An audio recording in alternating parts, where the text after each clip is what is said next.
दोस्तों, यहूदी धर्म का इतिहास करीब 4000 साल पुराना है। इस धर्म का इतिहास मिस्र के नील नदी से लेकर वर्तमान इराक के दजला फुरात नदी के बीच आरंभ हुआ और आज का इजराइल एकमात्र यहूदी राष्ट्र है।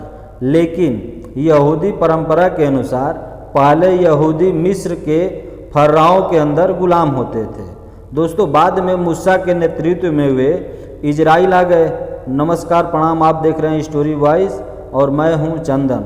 दोस्तों, यहूदी धर्म या यहूदावाद विश्व के प्राचीनतम धर्मों में से एक धर्म माना जाता है तथा इस दुनिया का एक प्रथम एकेश्वरवादी धर्म माना भी जाता है। दोस्तों, इजराइल और हिब्रू भाषियों का इनका अपना राजधर्म है और इस धर्म में ईश्वर और उनके नबी यानी पैगंबर की मान्यता को प्रधान मानते हैं। दोस्तों, इनके धार्मिक ग्रंथों में तनख और तालमुद तथा मिद्रस प्रमुख हैं। और दोस्तों, यहूदी यही मानते हैं कि यह सृष्टि की रचना से ही विद्यमान है।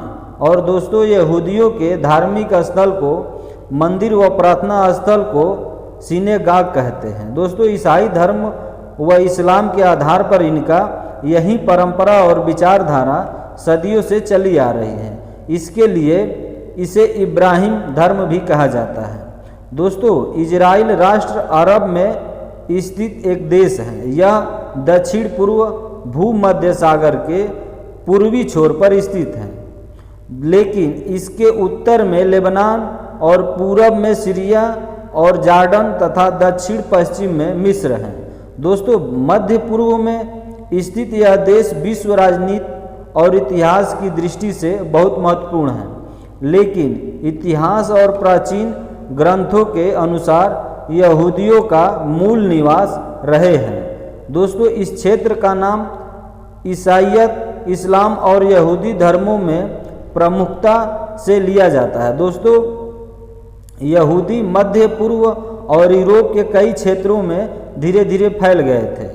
दोस्तों, 19वीं सदी के अंत में तथा फिर 20वीं सदी के पूर्वार्ध में यूरोप में यहूदियों के ऊपर किए गए अत्याचार के कारण यूरोपीय यहूदी अपने क्षेत्र से भागकर यरूशलेम और इसके आसपास के क्षेत्रों में आने लगे। दोस्तों, सन 1948 में आधुनिक इजराइल राष्ट्र की स्थापना हुई। यरूशलेम इजराइल की राजधानी है, पर अन्य महत्वपूर्ण शहरों में तेल अवीव और हैफा के नाम प्रमुखता से लिया जाता है। यहाँ की प्रमुख भाषा हिब्रू और अरबिक है, जो दाएं से बाएं लिखी जाती है। दोस्तों, यहाँ के निवासियों को इजराइल कहा जाता है।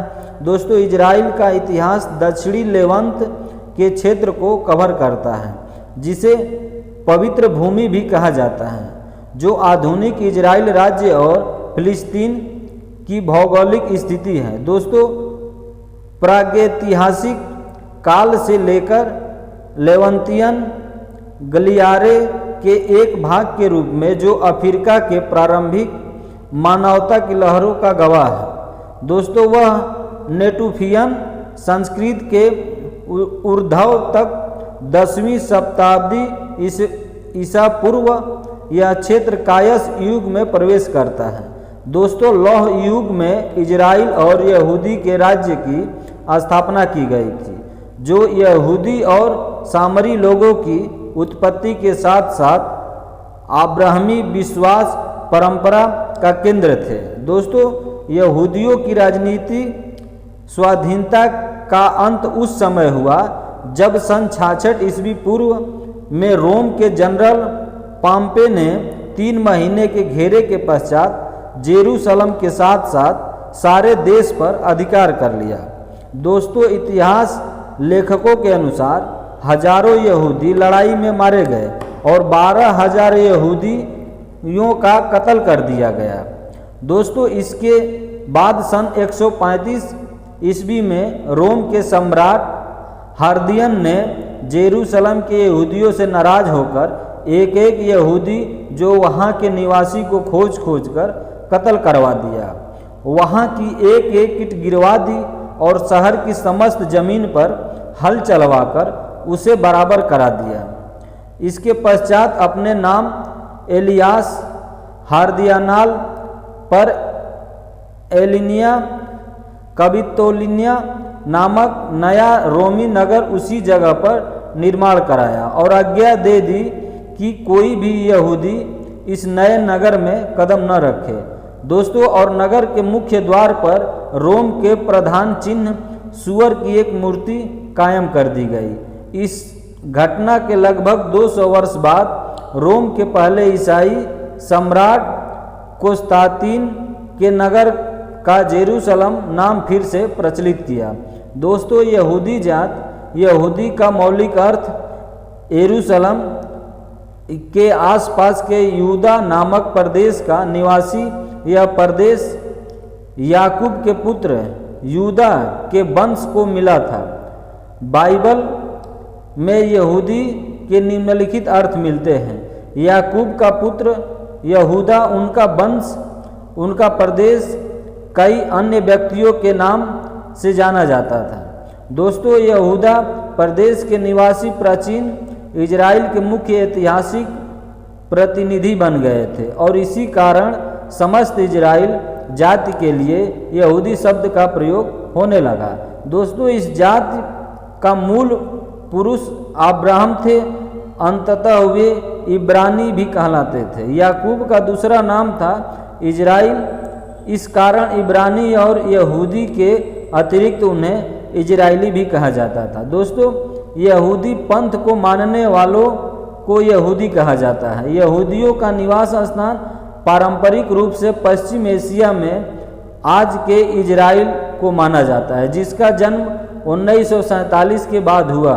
दोस्तों, मध्यकाल में ये यूरोप के कई क्षेत्रों में रहने लगे, जहाँ से उन्हें 19वीं सदी में निर्वासन झेलना पड़ा था और वह धीरे धीरे विस्थापित होकर वे आज मुख्यतः इजराइल तथा अमेरिका में रहते हैं। इजराइल को छोड़कर सभी देशों में वे एक अल्पसंख्यक समुदाय के पूर्व में रहते हैं। इनका मुख्य काम व्यापार है। दोस्तों, यहूदी पंथ को ईसाई और इस्लाम पंथ का पूर्ववर्ती कहा जा सकता है। इन तीनों पंथ को संयुक्त रूप से इब्राहिमी पंथ भी कहते हैं। दोस्तों, यहूदी पंथ एक प्राचीन है, कुछ सही है। अनेक भाषा और नृविज्ञानी भारत के अहीर यादव वंश से इनका निकास मानते हैं। आज जिस प्रकार यादव वंश की एक प्रमुख जाति अहीर कहलाती है, वैसे ही यहूदी में अबीर हैं, जो कि प्राचीन अबीर जाति से उत्पन्न शब्द है। दोस्तों, अगर आप सभी को हमारी वीडियो अच्छी लगी है तो हमारे चैनल को ज़रूर सब्सक्राइब कीजिएगा और बेल आइकन की घंटी भी बजा दीजिएगा, ताकि हमारी वीडियो आप तक तुरंत पहुंच जाएगी। बाकी दोस्तों, आप इजराइल के बारे में आप क्या सोचते हैं कमेंट में ज़रूर बताइएगा। और हाँ, इस वीडियो को अपने दोस्तों रिश्तेदारों में शेयर करना मत भूलिएगा। जय हिंद।